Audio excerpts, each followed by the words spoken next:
Welcome to Strictly Facts, a guide to Caribbean history and culture, hosted by me, Alexandria Miller.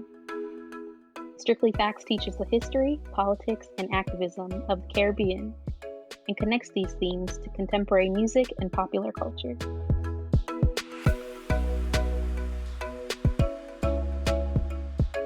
Welcome, people, and welcome back to another episode of Strictly Facts, a guide to Caribbean history and culture. I am your host, Alexandria, and I am so happy to welcome our first guest, my girl, Melanie White. But, before we really dive into things, and I'll let Melanie introduce herself in a minute, have you ever seen those memes online where, you're talking about Guyana, and then they're like, Guyana says chicken curry and not curry chicken, but Guyana's in South America, so technically how are they a part of the Caribbean? There's a lot of questions when it comes to what exactly is Caribbean geography. So that's what Melanie and I are going to be speaking about today. So Melanie, welcome to the show. Please let everybody know who you are, what you do, and obviously, the main reason why we're here today, what Caribbean country that you represent. Thanks so much, Alexandria. I'm so happy to be here. Thank you for thinking of me and inviting me onto your podcast. This is a topic that I'm constantly thinking about and that resonates a lot with my work. I am actually a PhD candidate in Africana Studies at Brown University. So I'm finishing up my last 2 years, currently working on my dissertation. And I'm originally from Miami, Florida, where I also currently live. And my mom is actually from the Caribbean coast of Nicaragua. She comes from a small island off the coast called Corn Island. And my dad is actually from Cuba. He's from Havana. Very cool. Yes. The Caribbean diaspora, obviously, we're both doctoral students studying the Caribbean, but more importantly, what do we label as the confines and regional borders, so-called, of the Caribbean? So yeah, today, this episode is, the first of what I'm conceiving as a two-part episode. So this one is definitely about the region of the Caribbean as far as defined by the Caribbean Sea. And then we'll be talking about in the following episode about the diaspora. So I think just in general, there are a lot of misconceptions about what we define as the Caribbean.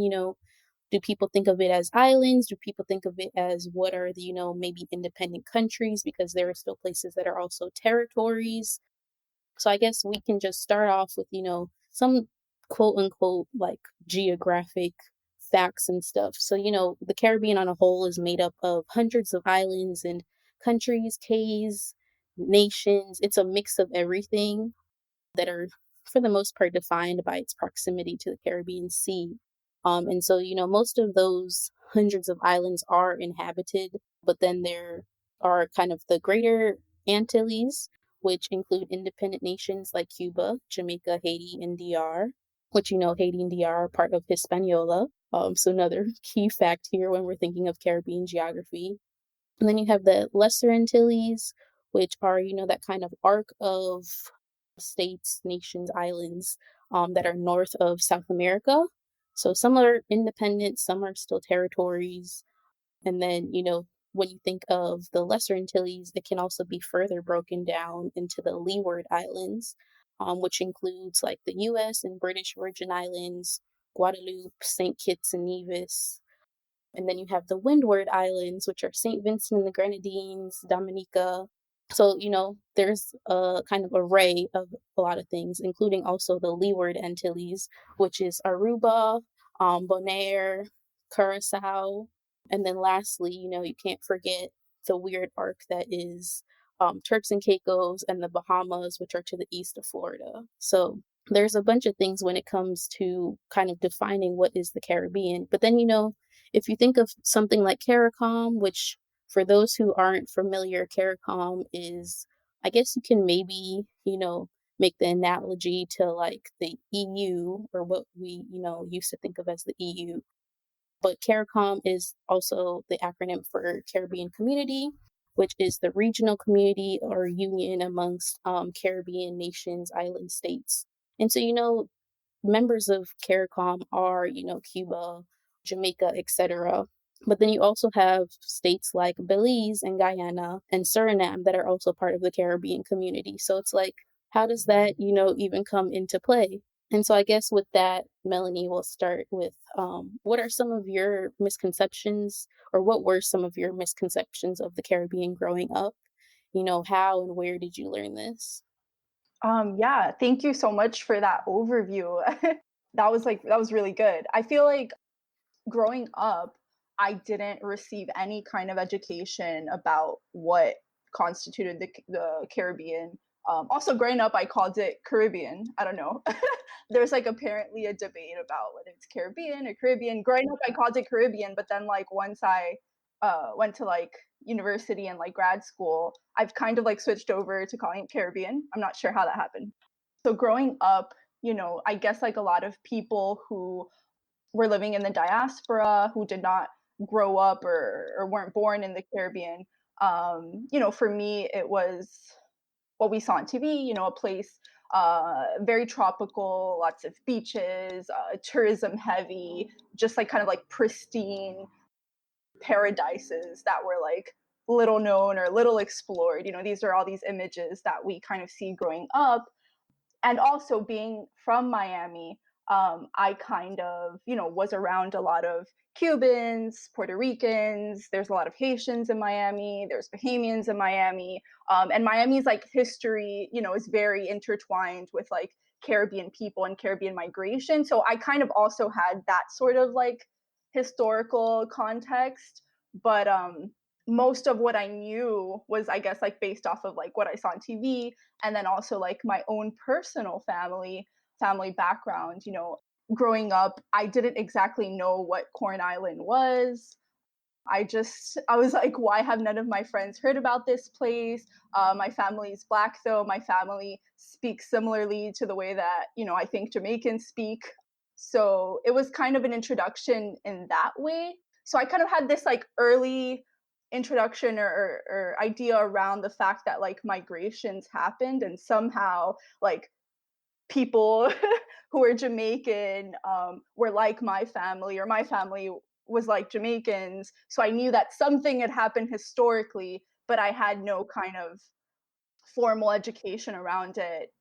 Neither did my family. It wasn't until I was in high school and I did my own kind of online research. It wasn't until then that I actually learned about the history of Caribbean Nicaragua and the coast of Caribbean Central America, and that historically there have been numerous migration patterns of people from the Caribbean, going to places like Cuba, like for example, Jamaicans in Cuba, or Jamaican Yeah. migrant laborers going to Caribbean Central America in the 20th century. Oh yes, we're definitely going to talk about that. But one thing I thought about that really struck out to me is, especially as children of the diaspora, or children of, maybe in my case, immigrants to this country, it's so, I mean, I guess it's good and bad that we are doing this research, right? Like the fact that we have to become kind of early scholars within ourselves, right? Which I think is something that really influences both my work and your work. That, like, had we not, had the privilege to reach where we are academically, had we not, kind of sought our own path in that way, this research, this history, this understanding of who we are as a Caribbean people, as first generation, etc., like this would be lost in some sense, And so I just wanted to shout out to you for doing that work as well. But yeah, so I guess then to follow up, what's your current definition of the Caribbean, and how has it been shaped by all these changes and understandings in your kind of young adult life? Yeah, so I guess like through that kind of like self-directed research I did in high school about, my family's background, that's where I really began to learn about this history, and I further wanted to explore that in college. So I studied anthropology because I was like, wow, like this is a perfect opportunity to get like university funding and money. to like actually travel to the place that my family's from because I'd never been there. Like my first time going to Corn Island was through like this undergraduate anthropology grant I got from Oh, my, wow. yeah. So it was in college, I would say. One of the first courses I took that really just shaped the way I thought about the Caribbean was Caribbean culture and politics with Professor Deborah Thomas at Penn. And, you know, we spent a lot of time thinking about Haiti. And also we thought a lot about Jamaica and the tourism industry there and the kind of like the legacies of slavery and colonialism in the current day. So that was like really my first introduction, and it kind of paved the way for what I think now is my definition of the Caribbean, which is, you know, it's an expansive geographic region that's not limited just to the Caribbean Sea, of course, but extends, you know, throughout the whole US South, perhaps throughout the Caribbean coast of Central America and the Caribbean coasts of like Northern South America. So I include all of it. Like I'm of that school that's like, yeah, like why not? Like anywhere that has a Caribbean Yeah. community or Caribbean coastal community that has a history of exchange or interchange with the Caribbean, like that is the Caribbean. I consider Miami to be the Caribbean, Mhm. but yeah, just like I guess specifically naming my conception, I would say that it's an expansive geographic region, and it's also a historical formation that, you know, has been Mhm. tainted by these violent legacies of slavery and colonialism, and it's that kind of socio historical and political formation to me that takes a central place in my imagination of the region. So not so much these kind of like, you know, colonial maps and metrics and ways of Yeah. thinking about place, but kind of like history and just kind of like interchange and like just all these like small histories we never learn about. Like literally, like any country you point to like has this like these hidden histories, and like anyone I meet, any Caribbean place or island, like there's like lots of migration stories and just lots of really interesting histories that we don't learn about. I would say not even in academia, like they just remain hidden, Yeah. unfortunately. I agree. And so something you brought up is migration, right? Immigration, migration, etc. One thing that I think has kind of been on my mind recently is right, like the conversation about migrating, I guess in the sort of dominant sphere is, at least in my kind of personal clique crew, whatever you want to call that, right? It's always like you're migrating to God foreign or foreign, which is usually like a colonial body, right? Or former colonial body, etc. So, you know, in Jamaica's case, that could mean England, that could mean the US, that could mean Canada, that could mean France, you know, X number of places. We so rarely talk about migrating within the region, right? You know, there's like a lot of people that if you read their biographies, you'll find out, like, for example, Rita Marley, who obviously we all know historically, wife of Bob Marley, was born in, she was actually born in Cuba, you know, so obviously everybody knows her as Jamaican songstress, you know, wife of Bob Marley, singer in the I3, but she was born in Cuba because her family was living there at the time, and you know that's how she came about. Or writer Merle Collins, who everybody knows as a Grenadian author, was born in Aruba because her parents had migrated there and then, you know, moved back to Grenada later on in her childhood. So I guess if you want to talk a bit about, you know, migrational patterns within the region and again, maybe expanding upon your own family history. Yes, thank you.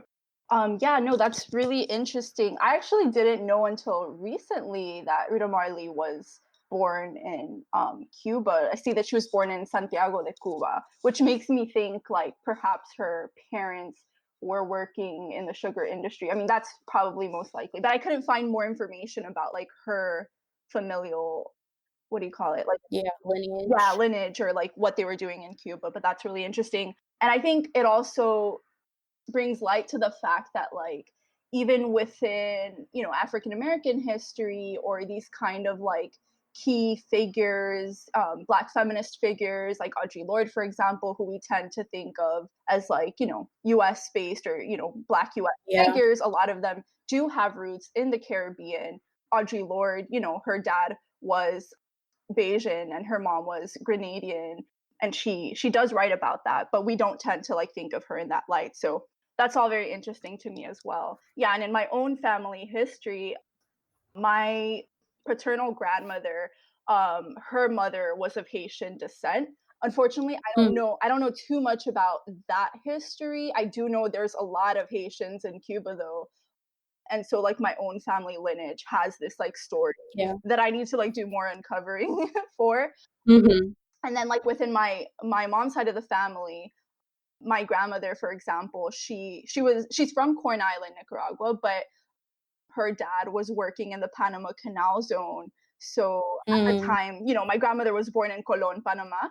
And so there's just all these kind of like migration stories within my own family. Unfortunately, like, you know, my grandmother unfortunately passed away. So like, there's so much that I want to learn that I'll have to like do some digging around. yeah. But yes, there's a lot of like labor migration, like again with on the Caribbean coast of Nicaragua, even to this day, lots of folks kind of migrate abroad for work. Like they go to the Cayman Islands, they do kind of like fishing over Mhm. there. They work on, you know, cruise ships, on merchant ships, and not just the Cayman Islands, but also San Andres and like Providence Island, which those two islands in particular also tend to get erased from like Mhm. Caribbean history. But yeah, within the context of Caribbean Nicaragua, there's lots of like migration for labor. And then also historically, we can't forget like in the context of slavery, like there were so many cases of like maroons and enslaved Africans like fleeing Mhm. their context of slavery. Again, within the Mestiza, which is basically a kind of colonial term for what's present day Caribbean, Nicaragua, and Honduras. There's lots of folks who like were maroons fleeing the Mosquitia and who went to Belize, or like, you know, people from Jamaica fleeing to Central America. So that's like an Yeah. important history of migration as well. Yeah, and, you know, even to bring back up Panama again, right? I was reading in, like, the 1880s. So, well, Panama on a whole, you know, people were immigrating to Panama between, like, the 1850s and roughly, like, 1914. First, you know, for the railroad, and then later for to help build the canal and, you know, aspire to have a better life and all of that. But, like, you know, in the 1880s, it was estimated that there were, like, 10,000 people from the British West Indies who had migrated to Panama to, you know, help build the canal. And so, shameless plug, you know, you can check out our syllabus, which goes with each episode. One of the books, if you'd like to learn more about Panama, is Dying to Better Themselves by Olive Sr., where she really does an expansive look at the migration patterns of people across the West Indies who moved to Panama. Okay, so one thing you also bring up is, you know, the impact of, you know, these colonial legacies on what we're calling the Caribbean, right? And so, depending on where we're talking about, this could mean former colonies, or, you know, even maybe for some of them present colonies today that were formerly owned by the British or the Dutch, the French, from Spain. And, you know, even in the case of the USVI, they were at one point owned by Denmark before the land was sold. I hate to say that, but, you know, sold to the US. And so this impacts, you know, what we're calling the Caribbean, but also how and what we know about ourselves because of these very serious language barriers, right? For maybe somebody who speaks English but doesn't speak French, they're not so as versed in what is the maybe Haitian history, or, you know, especially when it comes to thinking of histories by the people who live there, especially presently, right? The other problem with history, which is a whole, you know, separate episode and separate discussion, is the fact that how many of us are writing our own stories. So that, you know, impacts what we know on a whole another level. But I don't know if you want to speak a bit about race and ethnicity and also language even, and how this impacts what we label as the Caribbean. Yes, of course. No, that's a really good and pertinent question that I think comes up time and again in our thinking about the region. You know, on the Caribbean coast of Nicaragua, there's six ethnic groups. So that alone, Wow.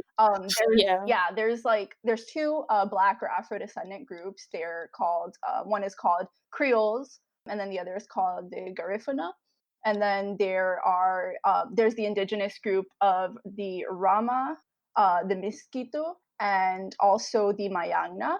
And then you have the Mestizo, kind of like the national majority, or the mestizos who kind of like have made their way out to the coast, and currently like make up the majority of like the demographic population on the Caribbean coast. So just like in that context alone, there's like this really great racial and ethnic diversity. And there is the question of like language barrier, there is the question of ethnic tension. All of this does come up. And I think also historically in the Caribbean, you have these kind of like struggles over how the nation gets represented nationally. I think this has been, an issue that's come up in Trinidad's history, Yeah. where it's like there's the issue of like, Indo Trinidadians like not feeling represented, or like Trinidad being kind of like seen as like this black country. And then in Belize, Belize is also kind of seen as like the black country of Central America. However, you have like this great ethnic diversity there as well. You have Garifuna, you have Creoles, you have Mayans, you have mestizos. So I think that this kind of like ethnic diversity is really, it's a big part of like what makes up the Caribbean and Caribbean politics. And I think that it does shape how we perceive the Caribbean. So one of the things that I'm constantly like thinking about is the way that like the Caribbean as a place gets imagined and conceived as Black Mm, within the kind of like even in like a larger, broader imaginary within the tourist imaginary. I think the yeah. region is kind of, it's seen through the lens of Blackness, which I think is important. But sometimes, the histories of like indentured laborers, like Chinese indentured laborers, or like Indian indentured laborers, like those kinds of histories do tend to kind of be eclipsed. And I also think there's like a kind of insidious way in which when Blackness gets taken up as a kind of like regional or national symbol, that there's like some anti-Black workings there, where like lots of folks are able to kind of like appropriate elements of like Black culture, whether Hmm. it's through language or just kind of like national ideas of what makes our culture, like our food, but at the same time Yeah. then like still get away with like anti-Blackness. I know that's certainly the case on the Caribbean coast of Nicaragua. You have like mestizos, who basically, for anyone who doesn't know what that term means, it denotes kind of like someone who's of European and indigenous ancestry, not non-Black. So you have like mestizos claiming, to be like also from the Caribbean coast, and like, oh, my family's been here, for a few decades, and like I eat Hmm. the same food. Like we also eat, rondon. We love pati. We love just kind of like all these facets of like Black Caribbean culture. So I think a lot about that, and it's something that I think I need to explore a little more. I don't know what your thoughts are about that. I mean, it's definitely something I think about, even to bring back. I know I talked about Guyana in the beginning. So, like, for maybe anybody who's wondering why Guyana even counts as part of the Caribbean. So, obviously, for the kind of popular language and for most of South America, they were obviously heavily, formerly Spanish colonized, for the most part. But for Guyana, that is, actually the only former British colony within South America. So when you think of the number of, what was formerly known as the British West Indies, it was obviously, Jamaica, Trinidad, a number of places. But I think it's important that we include Guyana in that, because with that, obviously unfortunate colonial history, it also comes with an impact of serious legacies, right? So whatever was the sort of, even education system, if you were a British colony, you were obviously educated a certain way under the colonial authority, different from maybe country that was owned by the French. And so I think these colonial legacies and the impact that colonialism has today is still obviously present, and then also then impacts what we know, because one of my friends, shout out to Morgan, was working in Martinique, and she was talking about how, as a teacher in Martinique, she was having issues teaching her students about, Anglophone Caribbean history because of that language divide. So these are clearly problems that, necessarily weren't ours to begin with because, we didn't ask for all of this drama, but they still obviously impact us today. And there's something that I think we seriously need to overcome to become a better unit as we are. Just one thing I forgot to mention is just kind of like how these kind of like language divisions tie in with the geographic divisions and like how we name and define space. The whole conversation around, or it shouldn't really even be a conversation, but the issue of people like not considering Haiti to be a part of Latin America, or like what Mhm. we define as Latin America, and like, oh, if you're English speaking, you're definitely not Latin American, but like you have to like be Spanish or French or Portuguese speaking, just these kind of like arbitrary markers that to me kind of pushed aside more important colonial histories. That's like a key issue. And then just in general, I think like that conversation around Haiti and whether or not it's to be included in the category of Latin America, it also just like brings up the whole conversation around kind of like Latinidad, or like Latin American Mhm. anti-blackness, and like a huge part of like how these groupings are made, or like who gets to be included within Latin America is like it's typically like anti-black. So which Mhm. also in my diasporic context, as a second gen Creole Nicaraguan from the coast, it brings up the issue of like self identification. So like Mhm. growing up, in Miami among kind of like indigenous descendant, but like not indigenous mestizo Yeah. Latinx people and kids and stuff like that, I always, felt different. I grew up around a lot of like mestizo Nicaraguans, who are from the other side of Nicaragua, whose culture is totally different, who are not black, who speak Spanish, purely Spanish. I have like an English surname, so that is like Mhm. interesting. That issue kind of comes up for me, and it's part of why, like growing up, I was like unsure whether to classify myself as Latina or Latinx. Like I never actually did. And even to this day, it's something that I think about, like whether to include myself in a category that has like excluded me, in order to kind of like make a statement about its exclusion, or like kind of just like being Yeah. like, no, I don't want a part of anything that has excluded me. And I think that that's an issue also, not just for people like me in the diaspora, but like for the Caribbean coast of Nicaragua, who like over the last century has been really forced to kind of like be Hispanicized, or like kind of be integrated Mhm. into like the Nicaraguan national body. Like Nicaragua is the colonial body in our context. Like even though we're like a Mhm. part of Nicaragua, I mean Nicaragua is the is the colonizer. Whether you want to call it internal colonialism or just flat out colonialism, that's just the truth of the matter, because we were like militarily annexed by Nicaragua Mm. in 1894. Historically, like we were our own semi-autonomous region, and Nicaragua Mhm. came and imposed this like culture, and not just like culture, but extreme oppressive conditions onto the region. So yeah, all of that just gets me thinking about that as well. More questions we keep just trying to figure just trying to answer.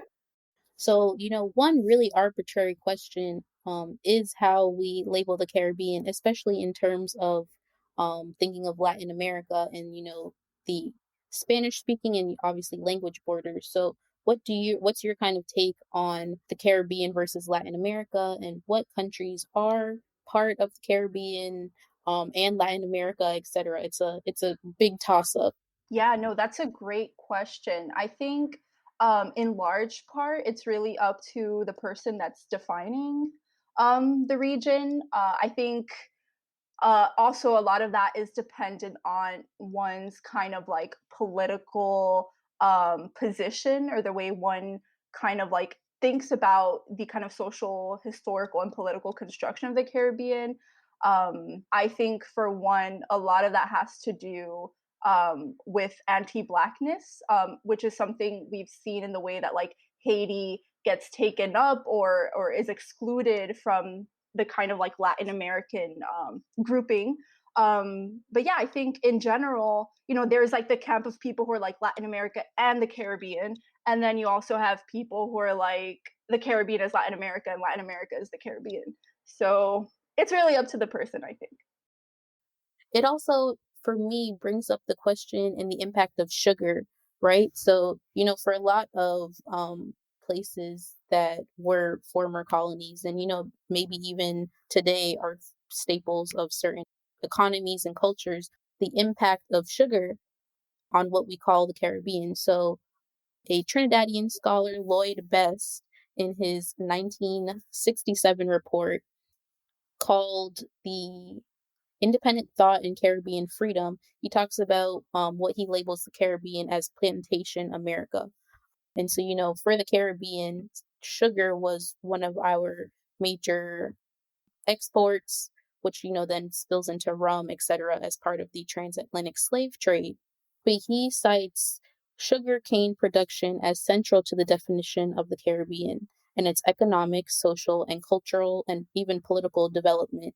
So this, for me, brings to mind Suriname, which is one of those other places that are, sometimes questionably Caribbean. But Suriname was one of the major producers of sugar in the 18th century, and rivaling, some of the largest other Caribbean sugar colonies, including Jamaica. So this is just like another way that we can conceivably tie colonial history, but just, our history broadly together to expand our definitions of the Caribbean.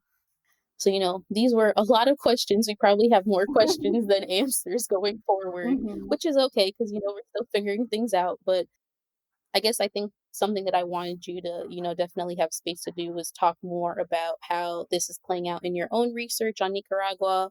So you've talked a little bit about the history and even, greater, more so in the Western, what I think we're thinking of as the Western Caribbean. So, that coast of Central America.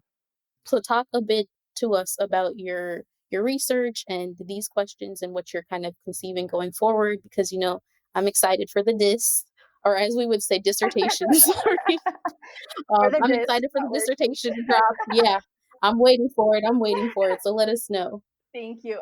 Yeah, I kind of did talk a little bit about like the history of my project, but my dissertation is historical. It does have like a large historical portion in which I don't want to say try to put the Caribbean Coast of Nicaragua on the map because there's a lot of traps to like recognition, which is something we Yeah. can talk about if we have time. But you know, I guess something that has plagued me through a lot of my like scholarly life is the fact that like we're a place that you know has just this really complex history and was like so central to colonialism in the Caribbean and just like Mm, Western colonialism in general and the making of the modern Western world. Yet like our history is like little known. It's not until like I would say yeah. like the last like 20 years, maybe like 15 years, that like Caribbean Central America has been really like spoken about both in like scholarly discussions, or mainly in scholarly discussions. I don't even know about like in general like public perceptions of the Caribbean. But yeah, so my dissertation kind of, you know, traces the colonial history of Caribbean Nicaragua. The history of Caribbean Nicaragua, you know, it was a British protectorate, but essentially a British colony. And I trace the way that like not only the British but like multiple colonial actors, such as like Nicaragua once Nicaragua gained independence and became a state. Also, such as like the Moravian Church, how like all these kind of like transnational colonial bodies were present in the region, and how what was central to this colonial enterprise was gender and sexuality and race. Mm, So I'm thinking a lot about the ways that like Black women were seen and represented by these colonial actors, and the ways that Black women were harmed by these colonial actors. And so, you know, we can talk about the difficulty of, you know, as hot as Sadia Hartman has written about, the difficulty of the archive and kind of like uh, tracing violence through the violence of the archive, and how that's a sort of conundrum in and of itself. But what I'm trying to do is kind of trace a visual history of colonialism and like racialized, sexualized colonial violence on the Caribbean coast Mm, of Nicaragua. Because I think, there's been quite a bit of scholarship that talks about Black women's activism and like race and gender in Nicaragua, and that focuses on the Caribbean coast. But I haven't seen a kind of like historical genealogy be laid out. So I think my work is trying to make an intervention in that area in order to think about, the contemporary moment and the ways that contemporary Black women artists from the coast, visual artists, I don't want to say speak back, but are sort of working within and against that kind of visual colonial legacy and the violences of that legacy. So, my project is essentially about Black women's art. I'm very intrigued by Black women's visual art, particularly painting and kind of like textile art. But yeah, so my project is like, it has a historical portion and then a contemporary portion that's focused on Black women's art. But I think in general, beyond the specifics of like me looking at art, I hope that my dissertation can, make an intervention in kind of like situating the Caribbean coast as unquestionably a part of, the Caribbean. And, hopefully in the future, I would like to expand that work to branch out more generally, to be about like the Caribbean coast of Central America and not just Nicaragua. But for right now, my focus mm. is Nicaragua. Oh yeah. As we say as PhD students, like the done dissertation is a good dissertation. So, Exactly. all the rest of it can be book 2 and book 3 and book 4. But Mhm. I think what you're doing is really important because it's, so segmented how we talk about the Caribbean, which is, definitely the reason why I wanted to have you for this episode, for us to really start conceiving what it means to think about the Caribbean as a broader region and then as a broader people, so don't necessarily think that you meet somebody from South America or from Central America and that maybe in some senses, we're all going to have our differences, but there are also a lot of commonalities that we could draw amongst each other. But yeah, all to say that thank you so much for, being our inaugural guest on Strictly Fact. I'm so happy that you were able to join us for this episode. Oh, it was my pleasure. Thank you so much for having me. This was a real treat. I really enjoyed speaking about Caribbean geography. I don't get to do it enough. Oh, I know, girl. That's what Strictly Facts is here for. Way I go. Stay tuned for Strictly Facts Sounds, where we connect our history to popular culture. Strictly Facts Sounds is a segment of the podcast that connects Caribbean history to popular culture. Music is such an integral part of our culture, whether it's through cultural performances like Carnival or Junkanoo. A sound clash is an equally important part of our music culture, in which rival sound systems clash or compete to see who has the better dub plates. In this segment, Strictly Facts Sounds embodies this history to become our very own historical sound system. While there are no exclusive dubs yet, we'll share various songs, performances, and more that showcase different parts of our history that relate to each episode's theme. This week, we challenge the geographic boundaries of the Caribbean while speaking with Melanie. Some songs that add context to this episode are I'm Black History, I'm Black Culture, and Rock Down Central America by the Soul Vibrations. These two songs by the Nicaraguan group The Soul Vibrations historicize the connections between what we think of as the Caribbean and Central America. Also, the Corn Island song by Arlene Hodgson details the complicated history and culture of Corn Island, where Melanie's maternal family is from. As always, you can find our list of Strictly Facts sounds online on our Strictly Facts syllabus.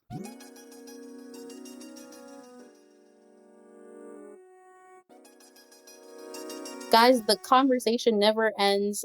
We are going to be continuing to think through what we talk about as the Caribbean and all that, all the histories, all the political histories. It's expansive. So we'll keep going. If you have any ideas or questions or thoughts for a next episode, Make sure you follow us on all social media platforms. We are Strictly Facts Pod on Instagram and Facebook, and Strictly Facts PD on Twitter. Before we go, make sure that you like, comment, subscribe, and even leave us a review. But yes, stay tuned for the next week's episode where we'll be talking about the Caribbean diaspora. Thanks for tuning in to Strictly Facts. Visit strictlyfactspodcast.com for more information from each episode. Follow us on Strictly Facts Pod on Instagram and Facebook, and Strictly Facts PD on Twitter.